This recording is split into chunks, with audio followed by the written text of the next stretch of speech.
நானே உன் பரிகாரியாகிய கர்த்தர். என் மகனே, என் மகளே, நானே உன் பரிகாரியா இருக்கிற கர்த்தர். ஆங்கில வேதாகமம் சொல்லுகிறது, ஐ ஆம் த லார்ட் ஹூ ஹீல்ஸ் யூ. நான் உன்னை குணமாக்குகிற கர்த்தர். அன்று சொல்ல, நானே உன்னை சுகமாக்குகிற கர்த்தர். நானே உன் பரிகாரியா இருக்கிற கர்த்தர். இன்னைக்கு ஏதோ ஒரு காரியத்தில் உங்களுக்கு சுகம் தேவை.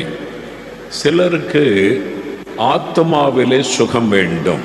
பாவ வியாதி தாக்கி சமாதானத்தை இழந்து நிம்மதி இல்லாமல் பரிசுத்தம் இல்லாமல் வேதனையோடு வந்தவர்கள் உண்டு. உங்களுடைய ஆத்மாவிலே காணப்படுகிற பாவ வியாதியிலிருந்து உங்களுக்கு சுகம் வேண்டும்.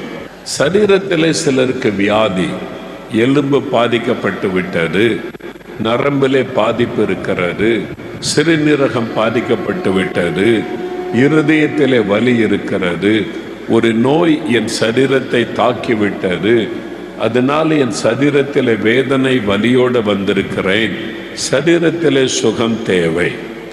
இயேசு சொல்லுகிறார், நான் உன்னை குணமாக்குகிற கர்த்தர். I am the Lord that healeth thee. I am the Lord who heals you. நான் உன்னை குணமாக்குகிற கர்த்தர். சரீரத்திலே சுகம் கொடுக்கிற ஒரு தேவன். சிலருக்கு ஆவியிலே சில வியாதி இருக்கிறது.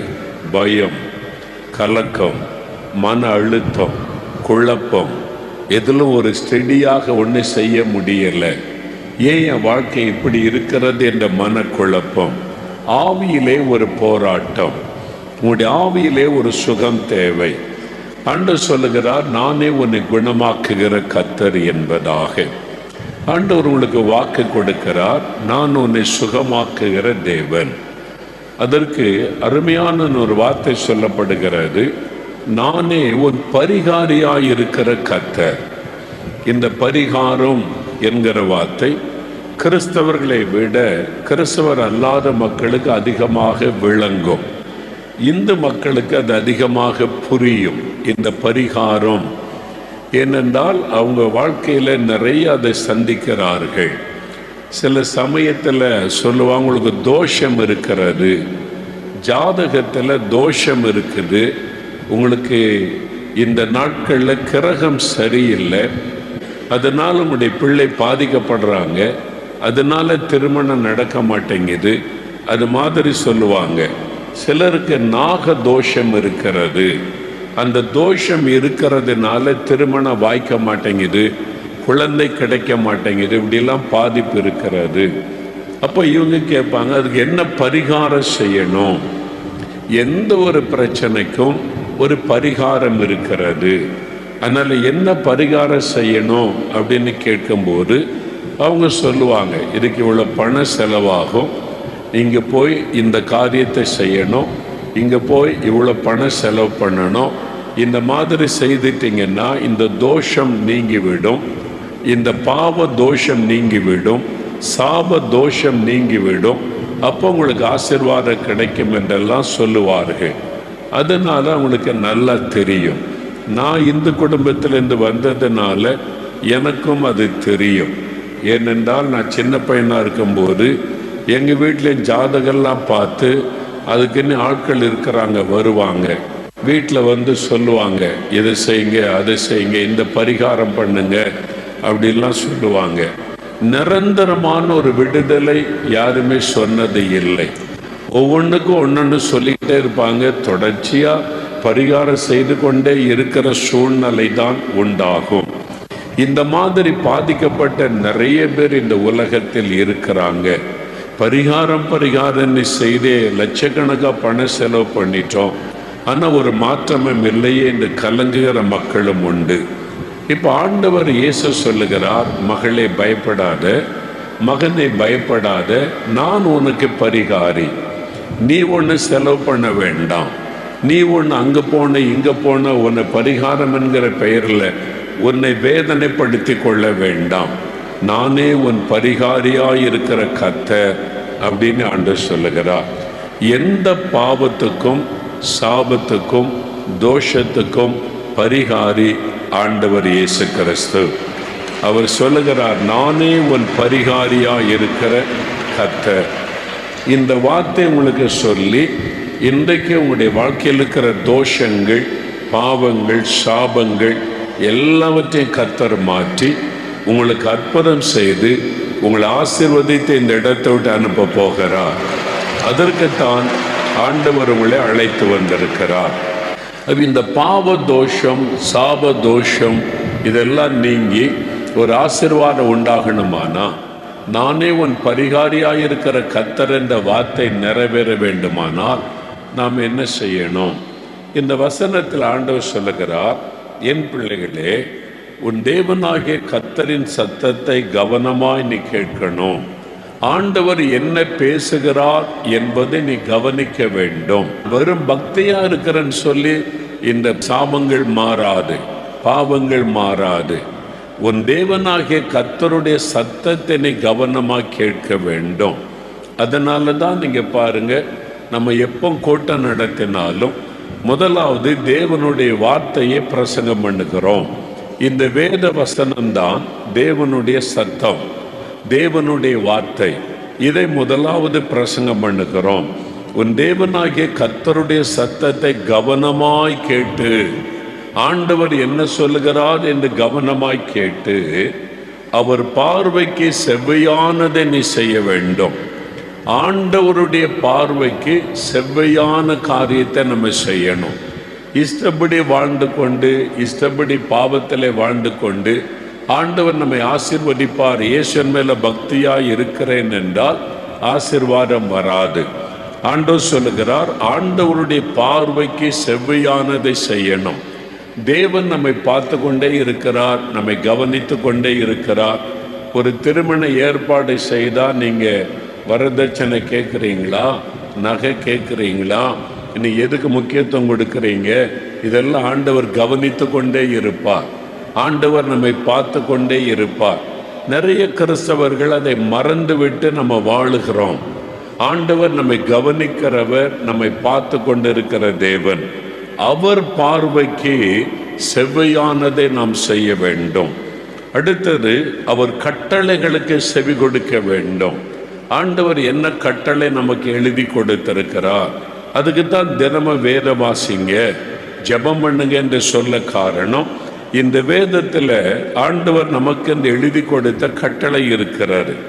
நம்ம இப்படித்தான் வாழ வேண்டும், நம்முடைய வாழ்க்கை இப்படித்தான் இருக்க வேண்டும், நம்ம இஷ்டப்படி வாழக்கூடாது, ஒழுங்கீனமாய் வாழக்கூடாது.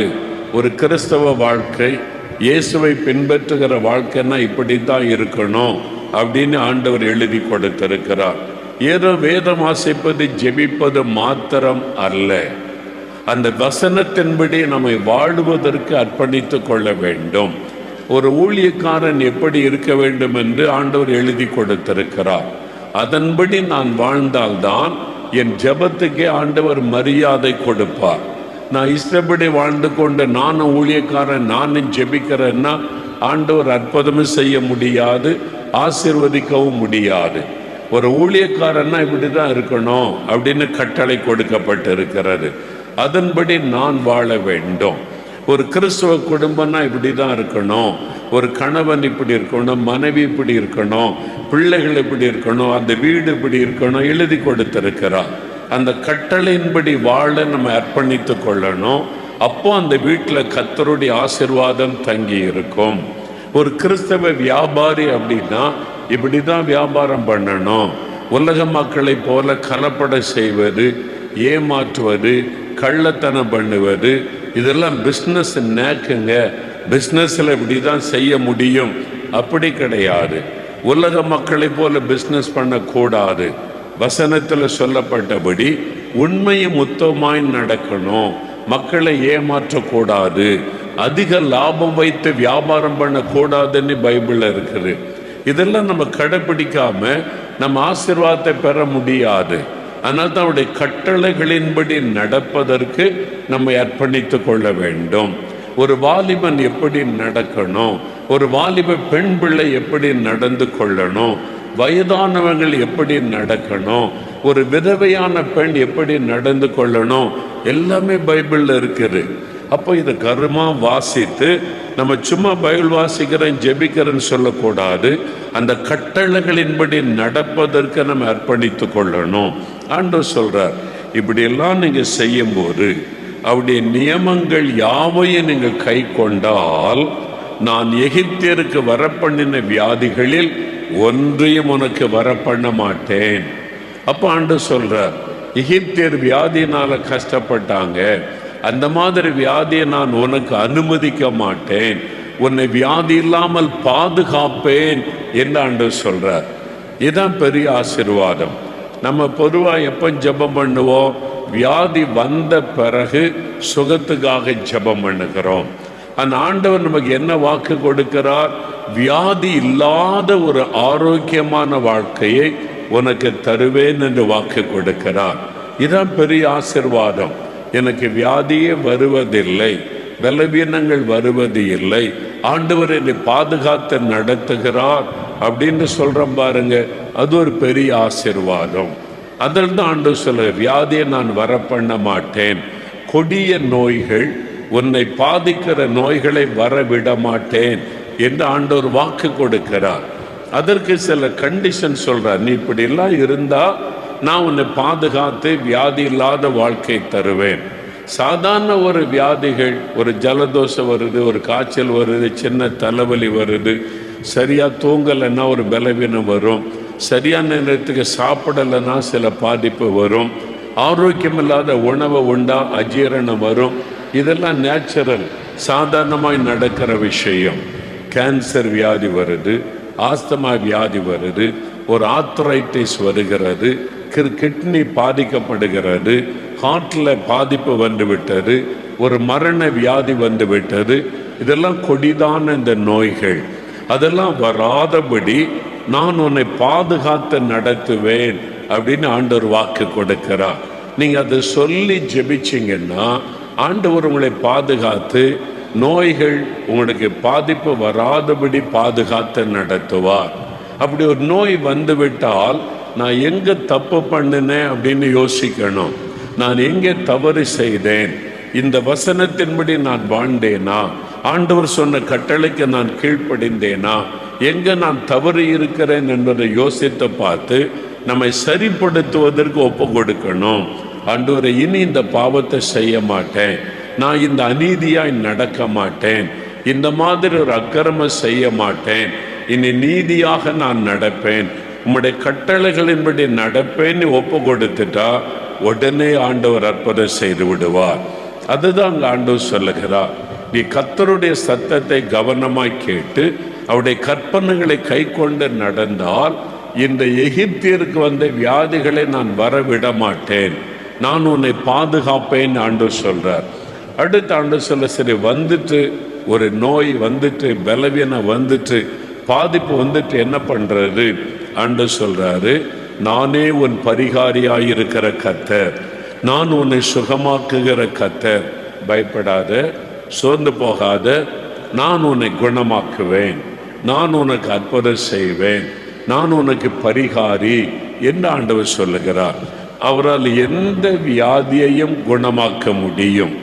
அவரால் எந்த சாபத்திலிருந்தும் நமக்கு விடுதலை கொடுக்க முடியும்.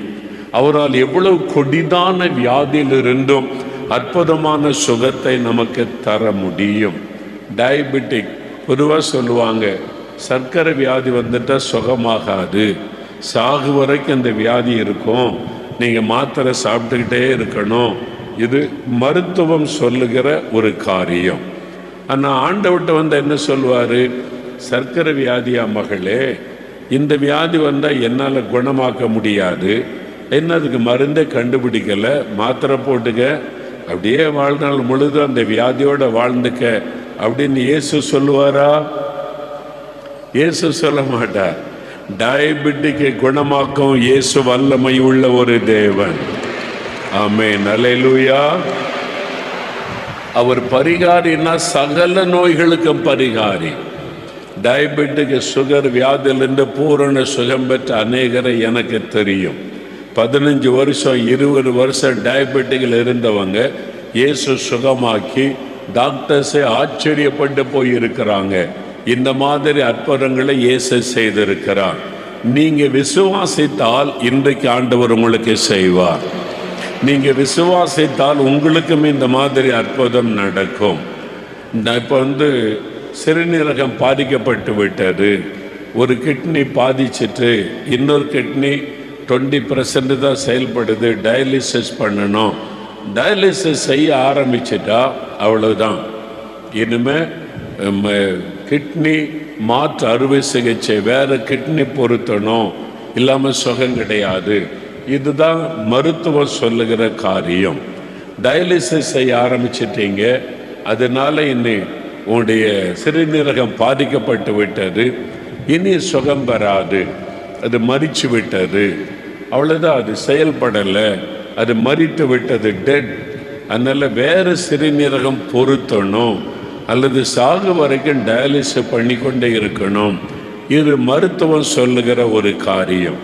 இயேசுகிட்ட போனால் என்ன சொல்லுவார்? ஆண்டவரே, என் கிட்னி பாதிக்கப்பட்டுட்டுன்னு சொல்கிறாங்க, டயாலிசிஸ் பண்ணணும்னு ஆரம்பிச்சிட்டேன், இனி சாகு வரைக்கும் டயாலிசிஸ் தான் பண்ணணும்னு சொல்கிறாங்க, என்ன சொல்கிறீங்க ஆண்டவர்னு கேட்டால், அதுதான் உண்மை மகனே மகளே, டயாலிசிஸ் பண்ண ஆரம்பிச்சிட்டல, இனிமே அவ்வளோதான், ஒன்றும் பண்ண முடியாது அப்படின்னு இயேசு சொல்லுவாரா?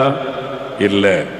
மரித்து போன, செயலற்று போன உன்னுடைய கிட்னியை நான் செயல்பட வைக்கிறேன். நான் உன் பரிகாரியாயிருக்கிற கர்த்தர். அவரால் முடியும். அதான் விசுவாசம். நீங்க மருத்துவம் சொல்லுவதை நம்பி ஏற்றுக்கொண்டு விட்டால் ஆண்டவர் அற்புதம் செய்ய முடியாது. மருத்துவம் சொல்லட்டும், அவங்க நம்முடைய சரீர கண்டிஷனை அப்படியே சொல்லுவாங்க, அவ்வளவுதான்.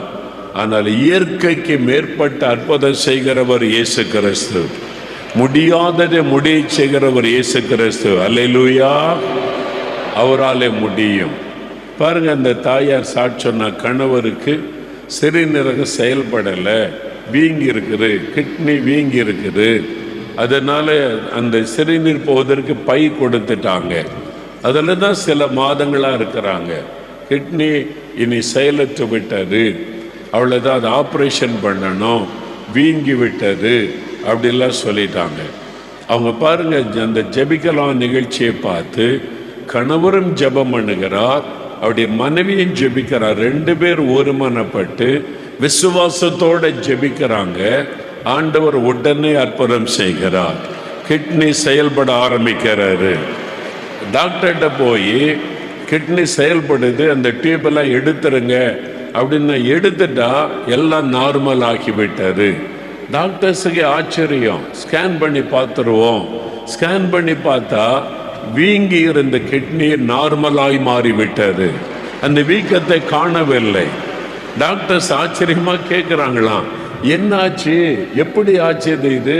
எங்களுக்கு ஆச்சரியமா இருக்குதுன்னா, நாங்கள் இயேசு கிறிஸ்துகிட்ட ஜெபம் பண்ணினோம். ஜெபிக்கலாம் வாங்க நிகழ்ச்சியில் ஜெபம் பண்ணுவாங்க. நாங்களும் இயேசுவை விசுவாசித்து ஜெபித்தோம், ஆண்டவர் சுகம் கொடுத்து விட்டார். அற்புதம். இயற்கைக்கு மேற்பட்ட காரியம்தான் அற்புதம். இன்றைக்கு உங்களுக்கு ஆண்டவர் செய்ய போகிறார். முடியாததை முடிய செய்கிற தேவன். ஆண்டவர் சொல்லுகிறார், நானே உன் பரிகாரியாயிருக்கிற கர்த்தர், நான் உன்னை குணமாக்குகிற தேவன் அப்படின்னு ஆண்டவர் சொல்லுகிறார். அதற்கு நீங்க விசுவாசிக்கணும். அவருடைய வல்லமையை நீங்க விசுவாசிக்கணும். ஆண்டவர் என்னுடைய பரிகாரி, எனக்கு இன்றைக்கு அற்புதம் செய்வார், இயேசுவால எனக்கு அற்புதம் செய்ய முடியும் என்று நீங்கள் விசுவாசிக்க வேண்டும்.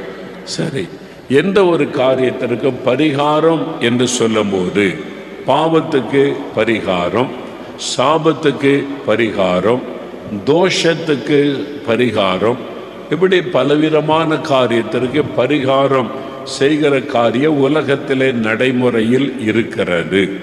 இப்போ ஆண்டவர் சொல்றாரு, நீ இவர் எங்கே போக வேண்டாம், பணம்லாம் செலவு பண்ண வேண்டாம், நான் தான் உனக்கு பரிகாரி. பாவத்துக்கு, சாபத்துக்கு, வியாதிக்கெல்லாம் பரிகாரி. ஆண்டவர் என்ன செய்தார்? என்ன பரிகாரம் செய்தார்? எப்படி பரிகாரத்தை அவர் உண்டாக்கினார் அப்படின்னா, சிலுவையிலே மரிக்க தன்னை ஒப்பு கொடுத்து, தன் கைகளை ஆணியடிக்க ஒப்பு கொடுத்து, தன் கால்களை ஆணியடிக்க ஒப்பு கொடுத்து, தன் இரத்தத்தை சிந்தி பரிகாரத்தை உண்டு பண்ணினார். அதுதான் இயேசு கிறிஸ்து செய்த ஒரு காரியம். நமக்காக சிலுவையிலே பலியானார். அந்த பலியின் மூலமாக பரிகாரத்தை உண்டாக்கி முடித்தார். இன்றைக்கு கிராமங்கள் ஒரு வழக்கம் உண்டு பாருங்க. வருஷத்தில் ஒரு முறை ஒரு பெரிய விழா கொண்டாடி பறவைகள், மிருகங்கள் அவைகளை பலி செலுத்துவாங்க. பார்த்துருக்கீங்களா? எங்கள் ஊரில் கூட உண்டு. நான் இந்துவாக இருந்தபோது எங்கள் குடும்பத்தின் சார்பாக ஒரு பெரிய கிடா கொண்டு போவோம்.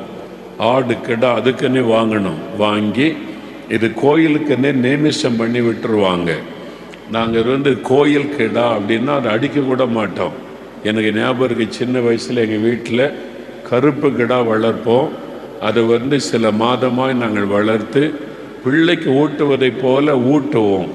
நாங்கள் எங்கள் வீட்டில் சொல்லி கொடுத்தாங்க, இந்த சாமி கிடா அடிக்கக்கூடாது அப்படின்னு சொல்லி அடிக்க மாட்டோம். பிள்ளை மாதிரி அதை வளர்த்து அதுக்கு உணவெல்லாம் கொடுத்து நல்லா வளர்த்து குறிப்பிட்ட நாள், அந்த பண்டிகை நாள் வரும்போது அதை கோயிலுக்கு கொண்டு போய் பலி செலுத்துவது. பலி செலுத்துவது முக்கியமான காரியம். அதனுடைய கழுத்தை அறுத்த இரத்தத்தை சிந்துவார்கள். ஒவ்வொரு குடும்பத்துக்கும் ஒரு கிடாவை பலி செலுத்துவோங்க. எங்கள் கிராமத்தில் இன்றைக்கு வரைக்கும் அந்த வழக்கம் இருக்கிறது. அப்போ நான்லாம் சின்ன வயசில் நான் கொண்டு போவேன். அந்த பூசாரி என்னுடைய கழுத்தை அறுத்த இரத்தத்தை சிந்த வைப்பார். அந்த பலி அங்கீகரிக்கப்படணும். அது ஏற்றுக்கொள்ளப்பட்ட பிறகு அந்த பலி செலுத்தப்படும். தலையில் தண்ணி தெளிப்பாங்க. தண்ணி தெளித்தோடனே அது உதறணும். உதறுனா சாமி பலி அங்கீகரித்து கொண்டதுன்னு அர்த்தம். அப்போ அதனுடைய கழுத்தை அறுத்த இரத்தத்தை சிந்துவாங்க. இதெல்லாம் கண்கூடாய் பார்த்துருக்கிறேன். எங்கள் குடும்பத்தின் சார்பாக ஒரு மிருகம் பலி செலுத்தப்படும். என்ன தாற்பயம்? எங்களுடைய பாவத்தை அந்த மிருகத்தின் மேலே செலுத்தி அந்த மிருகத்தினுடைய இரத்தத்தை சிந்துவது. அது ஒரு பரிகாரம். பாவத்துக்கு ஒரு வருஷம் முழுதும் பாவம் செய்கிறோம், அது சாபத்தை உண்டாக்கிவிடும். இதெல்லாம் போவதற்கு ஒரு மிருகத்தினுடைய இரத்தம் சிந்தப்படுவது. சில இடத்துல பறவைகளை பலி கொடுப்பாங்க, சில இடத்துல பன்றிகளை பலி கொடுப்பாங்க, சில இடங்களில் பார்த்தீங்கன்னா எருமை மாடுகளை பலி கொடுப்பாங்க. அது உலகத்தின் பல தேசங்களிலும் காணப்படுகிறது. பல பகுதிகளில் இந்த மாதிரி பலி செலுத்துகிற பழக்கம் காணப்படுகிறது. அது என்ன காரியம்? அதுதான் பரிகாரம். இரத்தம் சிந்தப்படுவது பரிகாரம். இதைத்தான் வேத புஸ்தகத்தில் நமக்கு சொல்லப்படுகிறது. எபிரேயர் 9ஆம் அதிகாரம் எடுத்துக்கொள்ளுங்க. எபிரேயர் 9ஆம் அதிகாரம். வேத புஸ்தகத்திலேயும் இந்த பலி செலுத்துகிற முறை சொல்லப்பட்டிருக்கிறது. ஆடு, மாடு, பறவைகள் இவைகளுடைய இரத்தத்தை பழைய ஏற்பாட்டு காலத்தில் பலி கொடுத்து வந்தார்கள். ஆனால் புதிய ஏற்பாட்டு காலத்தில் வந்தபோது ஆண்டவர் இயேசு, ஆண்டவர் ஒரு காரியத்தை சொல்லுகிறார். எபிரேயர் 9ஆம் அதிகாரம் 12வது வசனம் பாருங்க. வெள்ளாட்டுக்கடா, இளங்காளை இவைகளுடைய இரத்தத்தினாலே அல்ல, தம்முடைய சொந்த இரத்தத்தினாலும் ஒரே தரம் மகா பரிசுத்த ஸ்தலத்திலே பிரவேசித்து நித்திய மீட்பை உண்டு பண்ணினார். அதெப்படினில் காளை, வெள்ளாட்டுக்கடா இவைகளின் இரத்தமும் தீட்டுப்பட்டவர்கள் மேல் தெளிக்கப்பட்ட கடாரியின் சாம்பலும் சரீர சுத்தி உண்டாக்கும்படி பரிசுத்தப்படுத்துமானால், நித்திய ஆவியினாலே தம்மை தாமே பழுதற்ற பலியாக தேவனுக்கு ஒப்பு கொடுத்த கிறிஸ்துவனுடைய இரத்தம் ஜீவனுள்ள தேவனுக்கு ஊழியம் செய்வதற்கு உங்கள் மனசாட்சியை செத்த கிரியைகளை சுத்திகரிப்பது எவ்வளவு நிச்சயம். இங்கே வசனம் சொல்லுகிறது பாருங்க. வெள்ளாட்டுக்கடா, இளம் காளை இவைகளுடைய இரத்தம் ஒரு மனிதனுடைய பாவத்துக்காக பரிகாரமாக சிந்தப்படுகிறது. பழைய ஏற்பாட்டு காலத்தில் இயேசு நமக்காக பலியாக போகிறார் என்பதற்கு நிழலாட்டமாக இவைகளெல்லாம் எழுதப்பட்டது. ஆண்டவர் இந்த பலியை ஏற்பாடு பண்ணினாலும் ஒரு மனிதன் பாவம் செய்துட்டு பலி செலுத்திடுவான். எல்லா அக்கிரமம் பண்ணுவது, பலி செலுத்தி பரிகாரம் செய்வது. மனிதனுக்கு முழுமையாய் பாவத்திலிருந்து விடுதலை இல்லை, சாபத்திலிருந்து விடுதலை உண்டாகவில்லை. பண செலவு பண்ணி பரிகாரம் செய்தும் விடுதலை உண்டாகவில்லை. அதனால வேத வசனத்தில் சொல்லப்பட்டபடி ஒரு மனிதனுடைய பாவம் மன்னிக்கப்படவும் மனிதனுடைய சாபம் நீக்கப்படவும் ஒரு பரிசுத்தமுள்ள மனுஷ ரத்தம் சிந்தப்பட வேண்டும். மனிதனுடைய பாவம் மன்னிக்கப்பட மனுஷ ரத்தம், அது பரிசுத்தமுள்ள ரத்தமா இருக்கணும், அது சிந்தப்பட வேண்டும். அதன் மூலமாகத்தான் பரிகாரம் உண்டாகும். உலகத்தில் மனிதனை பார்த்தால் எல்லாரும் பாவம் செய்து தேவ மகிமை நாம் இழந்து விட்டோம். ஆகவே கடவுள் மனிதனாய் வந்தார். பரிசுத்தமாய் இயேசு இந்த உலகத்தில் அவதரித்து வந்து, அதனால தான் கன்னியின் வயிற்றிலே ஸ்திரீயின் வித்தாக இயேசு அவதரித்து பரிசுத்தமுள்ள ஒரு வாழ்க்கை வாழ்ந்து தன்னுடைய பரிசுத்தமுள்ள இரத்தத்தை சிலுவையில் இயேசு சிந்தினார். அவர்தான் உண்மையான பரிகாரி. வெள்ளாட்டுக்கடா, இளங்காளை, இந்த மிருகங்கள், பறவைகளுடைய இரத்தம் ஒரு உண்மையான பரிகாரத்தை கொண்டு வர முடியாது. ஒரு மனுஷ இரத்தம் சிந்தப்பட வேண்டும். அதற்காக இயேசு மனிதனாக வந்து சிலுவையிலே தன்னுடைய இரத்தத்தை நமக்காக சிந்தினார். சிந்தி நமக்கு ஒரு பரிகாரத்தை ஏற்படுத்தி வைத்தார். அந்த இரத்தம்தான் பாவத்திலிருந்தும் சாபத்திலிருந்து நம்மை விடுதலையாக்கி இந்த சாபம் கிரியைகளை அழித்து நமக்கு ஒரு ஆசீர்வாதத்தை கொண்டு வருகிறது. அதான் நித்திய ஆவியினாலே தம்மை தாமே பழுதற்ற ஒரு பலியாக இயேசு தன்னை சிலுவையில் ஒப்பு கொடுத்தார். அந்த இரத்தத்தின் மூலமாய் நமக்கு மனசாட்சி சுத்திகரிக்கப்பட்டு பாவமில்லாத ஒரு பரிசுத்த வாழ்க்கை நமக்கு உண்டாகிறது என்று வேதம் சொல்லுகிறது. இதுதான் இயேசு கிறிஸ்து செய்த பரிகாரம். அப்போ வேதத்தை நீங்கள் கவனமாக பார்த்தீங்கன்னா, மனிதனை பாதிக்கிற எல்லாவற்றிற்காக சிலுவையில் இயேசு மரித்தார். முதலாவது யோவான் 1ஆம் அதிகாரம் 29வது வசனத்தை வாசிக்கும் போது, இதோ உலகத்தின் பாவத்தை சுமந்திட்டு இருக்கிற தேவ ஆட்டுக்குட்டி என்று இயேசு கிறிஸ்து காண்பிக்கப்பட்டார். மனிதனுடைய பாவத்தை சுமந்திட்டு இருக்கிற ஒரு தேவனுடைய ஆட்டுக்குட்டியாக இயேசு இந்த உலகத்தில் வந்தார். அவர் சிலுவையில் சிந்தின இரத்தத்தின் மூலமாக பாவ மன்னிப்பை நமக்காக உண்டாக்கினார். 1 யோவான் 1ஆம் அதிகாரம் 7ஆம் வசனம், இயேசு கிறிஸ்துவின் இரத்தம் சகல பாவங்களை நீக்கி நம்மை சுத்திகரிக்கிறது. அப்போ பாவத்துக்கு பரிகாரம் இயேசு கிறிஸ்துவின் இரத்தம். நமக்காக தன் இரத்தத்தை சிந்தினார். எதற்காக? வேத புஸ்தகத்தில் 1 பேதுரு 2ஆம் அதிகாரம் 24வது வசனத்தை வாசிக்கும் பொழுது, இயேசு ஒரு சிலுவை சுமந்து கொண்டு அவர் கொல்கதா மேட்டிற்கு போனார் என்று வாசிக்கிறோமே, அது என்ன சிலுவை? நம்ம நினைக்கிற மரச்சிலுவை. மரத்தினால் செய்யப்பட்ட சிலுவையை இயேசுவின் தோளின் மேலே வைத்தாங்க. அதை சுமந்து கொண்டு கொல்கதா மேட்டுக்கு போனார். ஆனால் வசனம் என்ன சொல்லுகிறது பாருங்க. 1 பேதுரு 2:24 வாசிப்போம். நாம் பாவங்களுக்கு செத்து நீதிக்கு பிழைத்திருக்கும்படிக்கு அவர் தாமே தமது சரீரத்திலே நம்முடைய பாவங்களை சிலுவையின் மேல் சுமந்தார். இயேசு கிறிஸ்து தாமே நம்முடைய பாவங்களை அவர் சிலுவையிலே நமக்காக சுமந்து முடித்தார். சிலுவையில் ரத்தம் சிந்தினது நம்முடைய பாவங்களுக்கு. நம்முடைய பாவங்களை தன் மீது ஏற்றுக்கொண்டு நமக்கு ஒரு பரிகாரத்தை உண்டாக்க சிலுவையில் இயேசு தன்னுடைய இரத்தத்தை சிந்தினார் என்று வசனம் தெளிவாய் சொல்லுகிறது. எப்படி ஒரு ஆடு, ஒரு மிருகம், பறவையின் மேல பாவம் சுமத்தப்பட்டு அது ரத்தம் சிந்துகிறதோ, அதனால் ஒரு முழுமையான மீட்பு இல்லை. மனிதனுக்கு பாவத்தில் இந்த விடுதலை இல்லை, பரிகாரம் இல்லை. அது அவனுடைய நம்பிக்கை. அதனால இயேசு தன்னுடைய இரத்தத்தை சிந்த இந்த உலகத்தில் வந்து நம்முடைய பாவங்களை தன் மீது ஏற்று அவர் சிலுவையில் இரத்தம் சிந்தி மரித்ததுனால பாவத்துக்கு ஒரு பரிகாரத்தை ஏற்படுத்தினார்.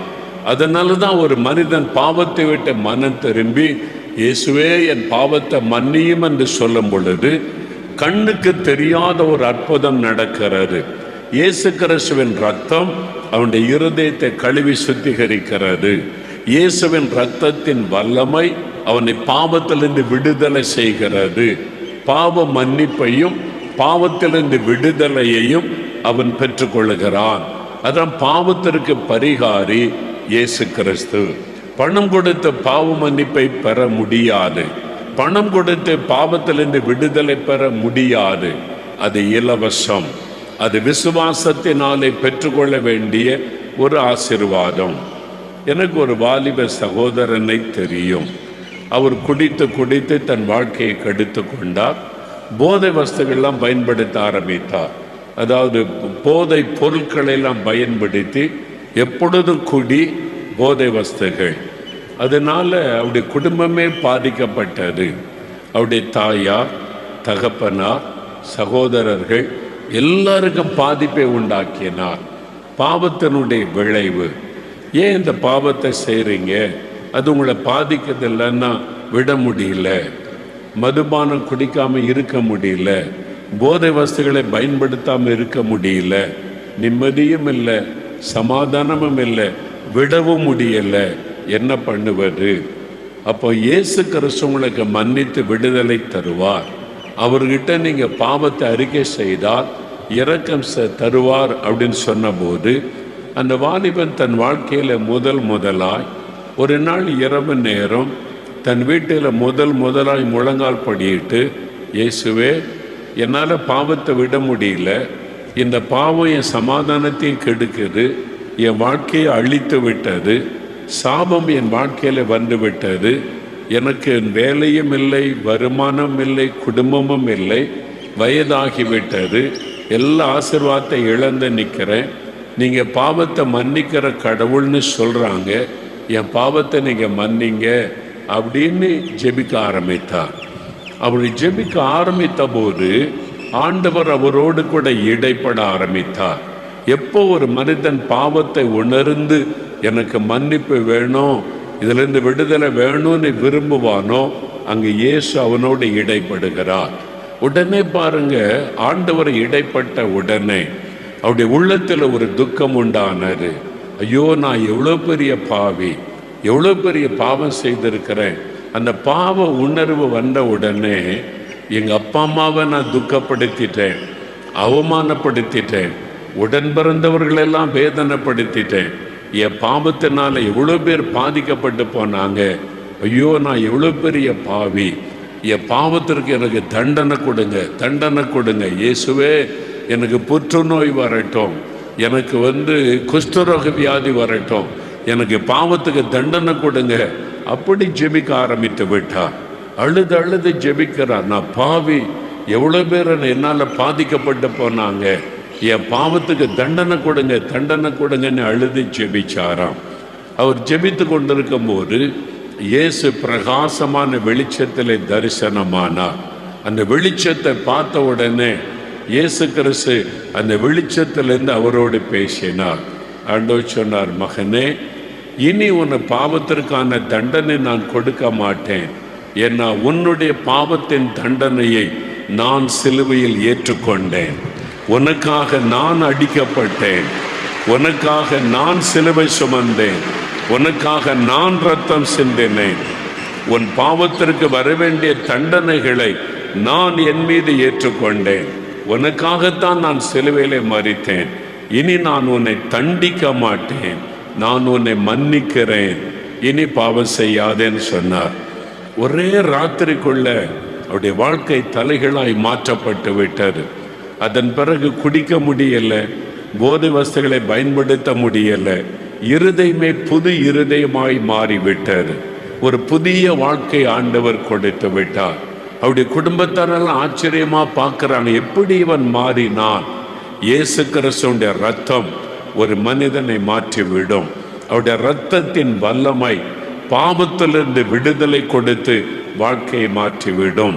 அதுக்கு தான் இயேசு சிலுவையில் ரத்தம் சிந்தி பரிகாரியாக நமக்காக மரித்து பாவத்திற்கு பரிகாரத்தை உண்டாக்கி வைத்திருக்கிறார். நீங்க என்ன பாவம் செய்திருந்தாலும் இயேசுவின் சிலுவை என்றே வந்த இயேசுவே, என்னை மன்னிச்சிருங்க, உங்க ரத்தத்தினால என்னை கழுவுங்கன்னு சொல்லிட்டான். இயேசு கிறிஸ்துவின் ரத்தம் சகல பாவங்களை நீக்கி சுத்திகரிக்கும். இரண்டாவது, வியாதி. இன்றைக்கு மனிதனை பாதிக்கிற, குடும்பங்களை பாதிக்கிற இன்னொரு விஷயம் வியாதி. குழந்தைக்கு வியாதி, கணவருக்கு வியாதி, மனைவிக்கு வியாதி, ஐயோ இந்த வியாதி வந்துட்டு என்ன பாவம் செய்தோன்னு தெரியலையே, ஆர்த்ரைட்டிஸ் வந்துட்டு முதுகுத்தண்டு பாதிக்கப்பட்டு விட்டது, கேன்சர் வியாதின்னு சொல்கிறாங்களே, ஐயோ இந்த மாதிரி வாத வியாதின்னு சொல்கிறாங்களே, நடக்க முடியல, இந்த சின்ன குழந்தைக்கு ஆப்ரேஷன் பண்ணுன்னு சொல்கிறாங்களே. வியாதி நம்மை பாதிக்கிற ஒரு பெரிய ஒரு விஷயம். இந்த வியாதிக்கு என்னங்க பரிகாரம், என்ன செய்தால் இந்த வியாதி போகும்? வேறு புஸ்தகத்தில் மத்தேயு 8ஆம் அதிகாரம் 17வது வசனம், அந்த வசனத்தை வாசிக்க கேட்போம். மத்தேயு 8:17. அவர் தாமே நம்முடைய பலவீனங்களை ஏற்றுக்கொண்டு நம்முடைய நோய்களை சுமந்தார் என்று ஏசாயா தீர்க்கதரிசியினால் உரைக்கப்பட்டது நிறைவேறும்படி இப்படி நடந்தது. இயேசு கிறிஸ்து தாமே நம்முடைய நோய்களை தன் மீது ஏற்றுக்கொண்டு நம்முடைய பலவீனங்களை சிலுவையில் சுமந்தார். அப்போ சிலுவையில் அவர் ஏற்றுக்கொண்டது நம்முடைய பாவங்களை மாத்திரம் அல்ல, நம்முடைய நோய்களையும் சிலுவையில் அவர் ஏற்றுக்கொண்டார். நம்முடைய வலிகள், வேதனைகள், வியாதிகள், உங்களை இன்றைக்கு பாதித்திருக்கிற வியாதி, உங்களுடைய குழந்தைகளை பாதித்திருக்கிற வியாதி, உங்களுடைய மனைவியை தாக்கி இருக்கிற வியாதி, உங்களுடைய வலிகள், வேதனைகளை சிலுவையில் அவர் சுமந்தார். பாருங்க, அதனால தான் வாதினால் அவர் அடிக்கப்படுகிறார், அவருடைய சரீரமெல்லாம் கிழிக்கப்படுகிறது, கைகளில் ஆணடிக்கப்பட்டு தழும்புகள் உண்டாகிறது, அவருடைய தழும்புகளால் நாம் குணமாகிறோம் என்று வேத வசனம் சொல்லுகிறார். எதுக்கு அவருடைய கையில் ஆணி பாய்ந்த தழும்புகள்? அந்த தழும்புள்ள கரத்தினாலே தொட்டு இயேசு நம்மை குணமாக்குகிறார். நான் உன்னுடைய வியாதியை சுமந்துட்டேன், உன் வலிகளை, வேதனைகளை சிலுவையில் சுமந்துட்டேன், இனி நீ கஷ்டப்பட வேண்டாம், நான் உனக்காக சிலுவையில் பரிகாரியாக எல்லா பரிகாரத்தை செய்து முடிச்சிட்டேன், நான் உன்னை குணமாக்குகிறேன் என்று சொல்லி இயேசு சுகம் தருகிறார். நான் வியாதிப்பட்டு 14 வயசுல இருதயம் வீங்கி விட்டது, வலது கால் செயலற்று விட்டது, மரணப்படுக்கையிலே படுத்திருந்தேன் சென்னையில். இதான் இந்த கிராமத்தில் தான் நான் பிறந்து வளர்ந்தது. ஆனால் என் தகப்பனார் சென்னையிலே போய் கடை வைத்து வியாபாரம் செய்ததுனால நாங்கள் குடும்பமாய் சென்னைக்கு போய்விட்டோம். சென்னையில் பாடி என்கிற இடத்தில் இருந்தோம். அங்கே தான் நான் வியாதியினால் பாதிக்கப்பட்டேன். 14 வயசில் மரணப்படுக்கை. அப்போ என் பெற்றோர் பரிகாரம் செய்தாங்க. என்னென்ன கோயிலுக்கு, எந்தெந்த தெய்வத்துக்கு என்னென்ன பரிகாரம் செய்யணும் அதெல்லாம் சொல்ல சொல்ல எவ்வளோ பணம் செலவு பண்ணி, இதுக்கு இந்த இவ்வளோ பரிகாரம், இதுக்கு இதை செய்யணும், அதுக்கு அதை செய்யணும், எல்லாத்தையும் செய்து பார்த்தார்கள். பல தெய்வங்களுக்கு பல பரிகாரங்களை செய்தார்கள். எல்லாத்தையும் செய்தும் கூட ஒரு நன்மையும் உண்டாகவில்லை. வியாதி அதிகமாக நான் சாக கடந்தேன். அப்போதான் ஒரு கிறிஸ்தவ நண்பர் என்னை பார்க்க வந்தபோது என் தாயார் சொன்னாங்க, நாங்கள் எல்லா தெய்வத்துக்கும் எல்லா பரிகாரமும் செய்துட்டோம், டாக்டர்ஸை பார்த்துட்டோம், பணத்தை செலவு பண்ணிட்டோம், சுகமே கிடைக்கல, என் மகனுக்காக இயேசுகிட்ட ஜெபம் பண்ணுவியான்னு சொன்னபோது அவர் உடனே பரிகாரம் என்ன செய்வீங்க, இயேசுக்கு என்ன செய்வீங்க, சிலுவை செஞ்சு வைப்பீங்களா, இயேசு கிறிஸ்துக்கு சிலுவை, தங்கத்தில் சிலுவை செஞ்சு வைப்பீங்களா, அதெல்லாம் ஒன்றுமே சொல்லலை, எந்த பரிகாரமும் சொல்லலை. அவர் முழங்கால் படி ஜபம் பண்ணால் போதும், இயேசு அற்புதம் செய்வார். அவர் ஜபந்தான் பண்ணினார். அப்பொழுது இயேசு வந்து அவருடைய தழும்புள்ள கரத்தினால் என்னை தொட்டு குணமாக்கினார், என் வியாதி படுக்கையை மாற்றினார். நாங்கள் எல்லாருக்கும் எவ்வளோ பணத்தை எங்கள் அப்பா அம்மா செலவு பண்ணாங்க, பரிகாரம்னு பண்ணினாங்க, எதுவுமே எங்களுக்கு பலன் அளிக்கலை. ஆனால் இயேசு இலவசமாக எனக்கு சுகம் கொடுத்தார், இலவசமாக என்னை எளிமை நடக்க பண்ணினார். ஏன் தெரியுமா? அவர் எனக்காக பரிகாரமாக சிலுவையில் செஞ்சு முடிச்சிட்டார். என் வியாதியை அவர் சுமந்து முடித்து விட்டார். அவர் தான் வேதம் சொல்லுகிறாரு, உங்களுடைய வியாதிகள், வேதனைகளை சிலுவையில் இயேசு சுமந்து விட்டார். அவர் சிலுவையில் எல்லாத்தையும் சுமந்து முடிச்சிட்டார். இனி நீ சுமக்க வேண்டாம், இனி நீ கஷ்டப்பட வேண்டாம். என் மகனே, என் மகளே, உனக்காக நான் சிலுவையில் எல்லாத்தையும் சுமந்து முடிச்சிட்டேன். உன்னுடைய வேதனை, வலிகள், உன்னுடைய நோயினுடைய கொடூரம் எல்லாத்தையும் நான் சிலுவையில் சுமந்துட்டேன். நான் தான் உன் பரிகாரி, நான் தான் உன்னை குணமாக்குகிற கர்த்தர். இதை நீங்கள் விசுவாசித்தா போது வேறு ஒன்று வேண்டாம். பணம் செலவு பண்ண வேண்டாம், அவரை தேடி எங்கும் போக வேண்டாம், உங்களை வருத்தி கொள்ள வேண்டாம். இலவசமாய் நீங்கள் சுகத்தை பெற்றுக்கொள்ள முடியும். இருந்தால் அவர் நம்முடைய பரிகாரியாயிருக்கிற ஒரு ஆண்டவர்.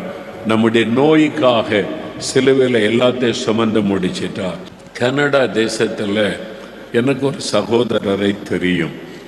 அவங்க கிறிஸ்தவர் அல்லாத குடும்பத்தை சார்ந்தவர்கள், பக்தி உள்ள குடும்பத்தை சார்ந்தவர்கள். அவருக்கு ஒரு பிரச்சனை, வியாதி ஒரு பக்கம், வறுமை ஒரு பக்கம். தற்கொலை பண்ணி செத்துடலாம், இனி வாழ முடியாதுன்ற குடும்பமாய் தற்கொலை பண்ண போனாங்க. அப்போ யாரோ சொன்னாங்க, இல்லை தற்கொலை பண்ணாருங்கப்பா. இல்லைங்க, எங்களை நம்பினவங்கெல்லாம் ஏமாற்றிட்டாங்க, எல்லாத்தையும் நாங்கள் இழந்துட்டோம், என்ன பாவம் செய்தோமோ எல்லாத்தையும் நாங்கள் இழந்துட்டோம்.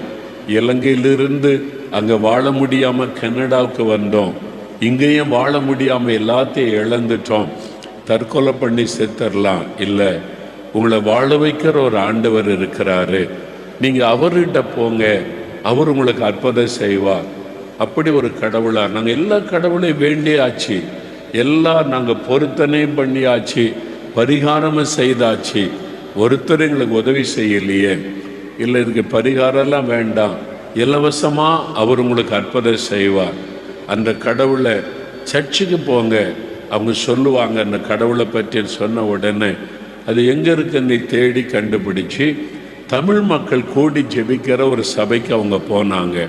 அங்கே போய் உட்கார்ந்தபோது இயேசு பற்றி அறிந்து கொண்டாங்க. இப்படி ஒரு கடவுள் இருக்கிறாரா, நமக்காக சிலுவையில் மரிச்சாரா, நம்முடைய பாவ சாபங்களை எல்லாம் சிலுவையில் சுமந்தாரா, நமக்கு ஒரு பரிகாரத்தை உண்டாக்கினாரா. அப்போ இந்த ஆண்டவர் எங்களுக்கு ஒரு அற்புதம் செய்யட்டோன்னு சொல்லி அவரை தேட ஆரம்பித்தாங்க. முதலாவது ஆண்டவர் செய்தது, அவளுக்குள்ள இருந்த தற்கொலை எண்ணத்தை மாற்றி ஒரு விசுவாசம், ஒரு சமாதானத்தை உண்டாக்கினார். ஒரு பெரிய நம்பிக்கை வந்தது வாழ்க்கையில், இவர் நம்மளை ஆசீர்வதிப்பார் என்று. அவருக்கு ஒரு தலைவலி வருமா, அந்த சகோதரருக்கு தலைவலி வந்தால் அந்த தலைவலி பல மணி நேரம் வாட்டி வதைத்து விடும். அந்த தலைவலி வந்துட்டால் கண் பார்வை மங்கிவிடும், அவரால் நிற்க முடியாது, அவரால் செயல்பட முடியாது, படுத்த படுக்கை ஆக்கி விடுவார். எப்போ அந்த தலைவலி வரும் என்பது தெரியாது. பல வருஷமாக அந்த பாதிப்பு, அந்த வியாதியின் பாதிப்பு, அந்த தலைவலி வந்துட்டால் தாங்க முடியாதபடி கஷ்டப்படுவார். சில சமயம் மறித்திரலாமா, இந்த வலியை தாங்க முடியலன்னு நினைப்பாராம். அப்படிப்பட்ட வேதனையில் இருந்த சகோதரர் ஒரு நாள் சர்ச்சைக்கு போனார். அப்பொழுது திருவிருந்து ஆராதனை நடைபெற்று கொண்டிருந்தது. இயேசு நமக்காக சிலுவையில் சிந்தின ரத்தம், அவர் தன்னுடைய சரீரத்தை பிக்க கொடுத்தார். அதற்கு அடையாளமாக அப்பமும் திராட்சரசமும் கொடுப்பார்கள்.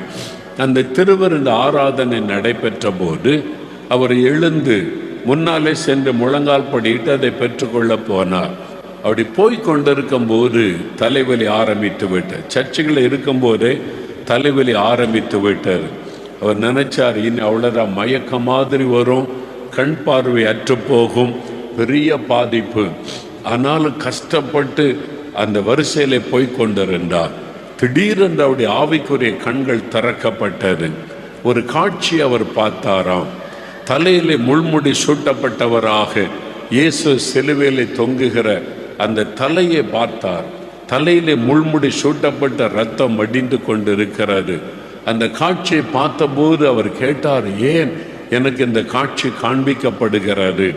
அப்பொழுது இயேசு சொன்னார், மகனே, உன்னுடைய அந்த தலைவலியை, உன்னை மரண வேதனைக்குள்ளாக்குகிற தலைவலியை நான் சிலுவையிலே சுமந்து விட்டேன்.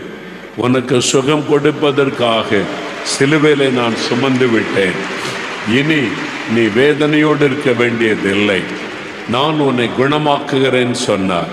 அன்றைக்கோடு அந்த வலி வியாதி போய்விட்டது. பல வருஷமாய் தொடர்ந்து வந்த அந்த வியாதி போய்விட்டது. அதன் பிறகு அந்த தலைவலி வந்ததே இல்லை. அற்புதமான சுகம். இதுதான் இயேசு சிலுவையிலே செய்து முடித்தார். உங்களுடைய வேதனை, உங்களுடைய வலிகள், உங்களுடைய நோயின் கொடூரத்தை சிலுவையில் சுமந்து விட்டார். இனி நீங்க சுமக்க தேவையில்லை, இயேசு சுமந்து முடித்து விட்டார்.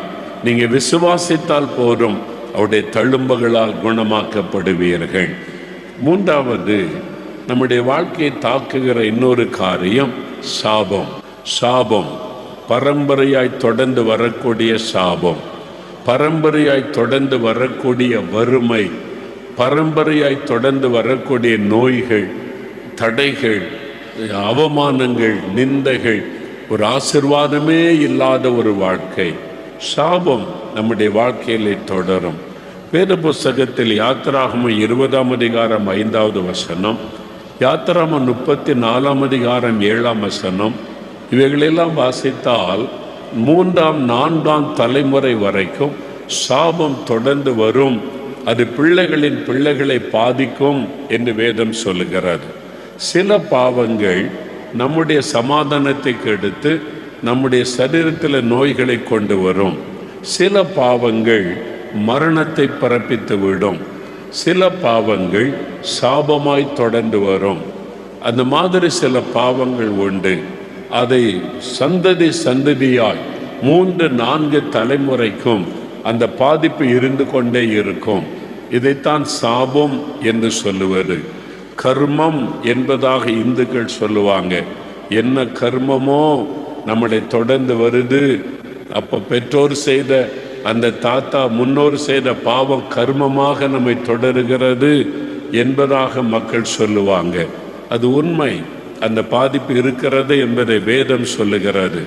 4 தலைமுறை வரைக்கும் அந்த கர்மம் என்கிற அந்த பாதிப்பு உண்டாகும், சாபம் என்கிற பாதிப்பு உண்டாகும். அப்போ என்னதான் அதுக்கு விடுதலை? இயேசு சிலுவையிலே சாபமானார். கலாத்தியர் 3ஆம் அதிகாரம் 13ஆம் வசனத்தை நீங்கள் வாசித்தால் அதை வாசிக்க கேட்போம். மரத்திலே தூக்கப்பட்ட எவனும் சபிக்கப்பட்டவன் என்று எழுதியிருக்கிறபடி கிறிஸ்து நமக்காக சாபமாகி நியாயப்பிரமாணத்தின் சாபத்திற்கு நம்மை நீங்களாக்கி மீட்டு கொண்டார். இயேசு கிறிஸ்து சிலுவையிலே நமக்காக சாபமாகி அந்த சாபத்திலிருந்து நம்மை மீட்டு கொண்டார் என்று வசனம் சொல்லுகிறாரு. பார்த்தீங்களா, நம்முடைய பாவத்தை சிலுவையிலே சுமந்து முடித்தார், நம்முடைய நோய்களை சிலுவையிலே சுமந்து முடித்தார். இங்கே வசனம் சொல்லுகிறது, நம்முடைய சாபத்தையும் சிலுவையிலே சுமந்து முடித்து விட்டார். நம்முடைய சாபங்களை அவர் சிலுவையிலே சுமந்து முடித்து விட்டார். அதை விசுவாசித்து, இயேசுவே இந்த சாபத்தில் நீங்கள் குடும்பத்துக்கு விடுதலை வேணும்னு ஜெபிச்சா, இயேசு கிறிஸ்துவின் இரத்தத்தின் வல்லமை இறங்கி சாப கட்டுகளை அறுத்து விடும். இயேசு சாபத்தை ஆசீர்வாதமாய் மாற்றுகிறவர். உங்கள் வாழ்க்கையில் ஏதோ ஒரு சாபம் உங்களுடைய ஆசீர்வாதத்தை தடுத்து கொண்டு இருக்கிறார். ஏதோ ஒரு சாபம் தொடர்ந்து வந்து கொண்டே இருக்கிறார், பாதிப்பை உண்டாக்கி கொண்டே இருக்கிறார். அந்த சாபம் மாறுவதற்கு சிலுவையில் இயேசு ரத்தம் சிந்தினார். அந்த இரத்தத்தின் வல்லமையினால் என் குடும்பத்தின் மேலே, என் சந்ததி மேலே இருக்கிற சாபக்கட்டு மாறணும். யார் அப்படி விசுவாசத்தோடு ஜெபிப்பாங்களோ அந்த சாபம் மாறி ஆசீர்வாதம் உண்டாகும். கட்டாயம் சாபத்தை ஆசீர்வாதமாய் கர்த்தர் மாற்ற முடியும். இந்தோனேஷியா தேசத்தில் சில ஆண்டுகளுக்கு முன்பாக எழுப்புதல் உண்டாகி எழுப்புதல் பரவி கொண்டிருந்தார். அங்கே இருக்கிற மலை பிரதேசங்களில் இயேசுவின் சுவிசேஷத்தை ஒரு குழுவினர் அறிவித்து கொண்டு வந்தாங்க. மெல்டாரி என்கிற ஒரு சகோதரர் தலைமையில் ஒரு குழுவினர் போய் கிராமம் இயேசுவை பிரசங்கம் பண்ணினாங்க. இயேசு உங்களை பாவத்திலிருந்து சாபத்திலிருந்து விடுதலையாக்குவார், சமாதானம் தருவார் என்று. அநேகர் ரட்சிக்கப்பட்டாங்க, சுகம் பெற்றாங்க. அப்போ ஒரு தாயார், மூளை வளர்ச்சி இல்லாத, சரீரம் பாதிக்கப்பட்ட ஒரு குழந்தை, இத்தனை வயசாயிட்டு பேச மாட்டேங்குது, குழந்தை பார்க்க மாட்டேங்குது, குழந்தை அப்படியே சோம்பி போன மாதிரி இருக்குது, என் குழந்தை பொம்மை மாதிரி இருக்குது. அந்த தாய் ஒரு குழந்தை சுமந்து கொண்டு வந்து அந்த ஊழியக்காரரிடத்தில் முன்பாக வைத்து, ஐயா இந்த இயேசு என் குழந்தையை குணமாக்கணும், ஜெபம் பண்ணுங்கன்னு சொல்கிறாங்க. பார்த்தா பிறவி குறைபாடு, மூளை வளர்ச்சி இல்லாத குழந்தை, கை கால்கள் செயலற்று போன குழந்தை, அது பேசாது, சிரிக்காது, பார்க்காது, பொம்மை மாதிரி இருக்கிற ஒரு குழந்தை. தாய்க்கு எப்படி இருக்கும்? ரொம்ப ஒரு வேதனை, அழுகிறாங்க, இந்த குழந்தை இப்படி இருக்குதுன்னு சொல்லி அந்த ஊழியக்காரருக்குள்ள ஒரு பெரிய பாரம் உண்டாயிற்று. நம்ம எல்லாம் சேர்ந்து ஜெபம் பண்ணலான்னு சொல்லி அந்த ஊழியத்தில் அவங்க கூட குழுவினரெல்லாம் சேர்ந்து ஜெபிக்கிறாங்க. இயேசு நிறைய அற்புதங்களை அங்கே செய்திருக்கிறார். சப்பானிகளை நடக்க பண்ணினார், குருடருக்கு பார்வை கொடுத்தார். இந்த அற்புதம்லாம் நடந்திருக்கிறாரு. அப்போ இந்த குழந்தைக்கு சுகம் தருவார்னு ஜெபிக்கிறாங்க. 5 நிமிஷம், 10 நிமிஷம், அரை மணி நேரம், 1 மணி நேரம், ஒரு மாற்றமும் இல்லை. அப்போ ஏன் இந்த குழந்தைக்கு மாத்திரம் சுகமாக மாட்டேங்குது? அந்த ஊழியக்காரர் ஜெபிக்கிறதை விட்டு விட்டு ஆண்டவரை நோக்கி பார்த்தாராம். ஆண்டவரை, இந்த குழந்தை குறித்து என்ன, ஏன் இந்த குழந்தைக்கு சுகம் வர மாட்டேங்குது அப்படின்னு ஜெபித்த போது ஆண்டவர் ஒரு காரியத்தை வெளிப்படுத்தி காண்பித்தார். போன 2 தலைமுறைக்கு முன்பாக இந்த குழந்தையினுடைய தாத்தா, அப்பாவுக்கு அப்பா, இந்த குழந்தையினுடைய தாத்தா உயிரோடு ஒரு குழந்தையை புதைக்கிற காட்சியை கர்த்தர் காண்பித்தார். அந்த சாபம் இந்த குடும்பத்தை தொடருகிறது என்பதால் இவர் அதிர்ச்சி அடைந்தவராக அவர் கேட்டார், உங்களுடைய முன்னோர்கள் எப்படிப்பட்டவர்கள்? அவங்க ஒரு மலைவாசி மக்கள், ஆதிவாசி மக்கள். இது மாதிரி ஒரு காட்சியை ஆண்டவர் என காண்பிக்கிறார் என்று சொன்னபோது உடனே அங்கிருந்த ஒரு வயதான பெரியவர் சொன்னார், இது உண்மைதான் ஐயா, முந்தின காலத்தில், முந்தின தலைமுறையில் இங்குள்ள ஆதிவாசிகள் ஒருவருக்கொருவர் சண்டையிட்டு கொள்ளுவாங்க. இப்போ பார்க்குறதுல நமக்கு மணிப்பூரில் நடக்கிறது மாதிரி சண்டையிட்டு கொள்ளுவாங்க. அப்படி சண்டையிடும்போது அந்த காலத்தில் வில்லு அம்பு வாடினால் வெட்டி கொள்ளுவாங்க. அப்போ அவர்கள் தாங்கள் வெற்றி பெற வேண்டும், அதற்கு தங்களுடைய கடவுள் தங்களுக்கு வெற்றி கொடுக்க வேண்டும் என்று சொல்லி நரபலி கொடுப்பாங்க, குழந்தையை பலி கொடுப்பாங்க. அந்த பூசாரி ஒரு குழந்தையை அதுக்கென்னு நியமித்து அந்த குழந்தையை கையில் எடுத்து அவர் தெய்வ வணக்கம் செய்து உயிரோடு அந்த குழந்தையை கடவுளுக்கென்று புதைத்து விடுவாங்க. அப்படி மண்ணில் தோண்டி புதைத்து விடுவாங்க. உயிர் பலி கொடுப்பது. அப்படி கொடுத்தால் இந்த கடவுள் நமக்கு வெற்றி தருவார் என்பது அவருடைய நம்பிக்கை. இந்த குழந்தையினுடைய தகப்பனார் முன்னோர் 2 தலைமுறைக்கு முன்பாக அவர்தான் அந்த பூசாரி, அவர்தான் அப்படி பலி கொடுக்கிறவர் என்று இந்த வயதான தகப்பனார் உண்மை சம்பவத்தை சொன்னார். அப்போதான் அந்த ஊழியக்காரர் சொன்னார், அந்த சாபம் இந்த சந்ததியை தொடர்ந்து வருகிறது. உயிரோடு ஒரு குழந்தையை புதைத்து கொன்றார்களே, அந்த சாபம் தொடர்ந்து வருகிறது. அவங்க நம்பினாங்க இது வெற்றியை கொடுக்கும் என்று. தவறான நம்பிக்கை சாபத்தை கொண்டு வரும். இதைத்தான் நம்ம அறிந்து கொள்ளணும். நம்பிக்கை, கடவுள் நம்பிக்கை என்கிற பெயரில் எதை வேணாலும் நம்ம செய்யக்கூடாது, அது சாபமாய் மாறிவிடும். கடவுள் நம்பிக்கை என்ற பெயரில் குழந்தையை பலி கொடுத்தாங்க, அது சாபமாய் சந்ததியை தொடர்ந்து வருகிறது. அதை ஒத்துக்கொண்ட போது இப்போ என்ன செய்வது? அவங்க சொன்னாங்க இந்த குடும்பத்தை பார்த்து, நீங்கள் ஆண்டவரிடத்தில் மன்னிப்பு கேட்டு எங்களுடைய முன்னோருடைய பாவத்தை மன்னியும், அந்த சாபத்தை சிலுவையில் நீங்கள் சுமந்தீங்களே இயேசுவே, அந்த மன்னித்து எங்களுக்கு விடுதலை கொடுங்கன்னு கேளுங்க, ஆண்டவர் உதவி செய்வார் என்று சொன்னபோது அந்த குடும்பத்தார் முழங்கால் படியிட்டு கதறினார்கள், ஆண்டவரே எங்களுடைய முன்னோருடைய பாவத்தை மன்னியும், அந்த சாபத்தை நீங்கள் சிலுவையில் சுமந்தீங்களே, நீங்கள் அதை மன்னித்து இந்த சாபத்திலிருந்து விடுதலை கொடுங்க. கதறி அழுது ஜெபித்தார்கள். அந்த ஊழியக்காரரும் கூட இருந்தவங்களை அவங்களோட சேர்ந்து கண்ணீரோடு அழுது ஜெபித்தாங்க. பல நிமிட நேரம் கதறி அழுது ஜெபிக்கிறாங்க. இந்த சாபத்தை மாற்றுங்க, சிலுவையில் ரத்த சிந்து நீங்கள் ஆண்டவரே இந்த குழந்தையின் மேலே வந்திருக்கிற சாபத்தை மாற்றுங்க அழுது புலம்பி அவங்க ஜெபிக்க தேவன் அந்த கண்ணீரை கண்டார். இயேசு சிலுவையில் சாபமானதை நினைவு கூர்ந்தார். அதனால அவருடைய இரத்தத்தின் வல்லமையினால் முன்னோருடைய சாபக்கட்டு அறுக்கப்பட்டது. அது அறுக்கப்பட்ட உடனே குழந்தையினுடைய சரீரத்திற்குள் ஆண்டவருடைய வல்லமை இறங்கினது. அதனுடைய உறுப்புகள் செயல்பட ஆரம்பித்தது. நார்மல் சைல்டாய் மாறிவிட்டது. அற்புதமான ஒரு சுகத்தை ஆண்டவர் கொடுத்தார். இந்தோனேஷியாவில் எழுப்புதல் காலத்தில் நடந்த ஒரு அற்புதம் இது. இன்றைக்கும் இயேசுதான் சாபத்தை மாற்ற முடியும். ஆனால் சம்பந்தப்பட்ட குடும்பத்தார் மனம் திரும்பணும், ஒப்பு கொடுக்கணும், பாவத்தை அறிக்கையிடணும், கண்ணீரோடு ஆண்டவரிடத்தில் கெஞ்சி பிரார்த்தனை பண்ணினால் சாபத்தை மாற்றி ஆசீர்வாதத்தை ஆண்டவர் தர முடியும். அதை விட்டு நான் என்ன பாவம் செஞ்சேன், நாங்கள் என்ன பாவம் செய்கிறோம், எங்களுக்கு ஏன் இப்படி நடக்கணும், வீராவேசெல்லாம் பேசக்கூடாது. அப்படி பேசி ஆசீர்வாதத்தை பெற முடியாது. ஆண்டவருக்கு முன்னால் நம்மை தாழ்த்தணும். ஆண்டவரே இறக்க செய்யுங்க, மன்னிங்க, இவங்களுடைய சிலுவையில் நீங்கள் ரத்த சிந்தனதை நினைங்க அப்படின்னு சொல்லி ஜெபிக்கும் போது ஆண்டவர் அற்புதம் செய்வார்.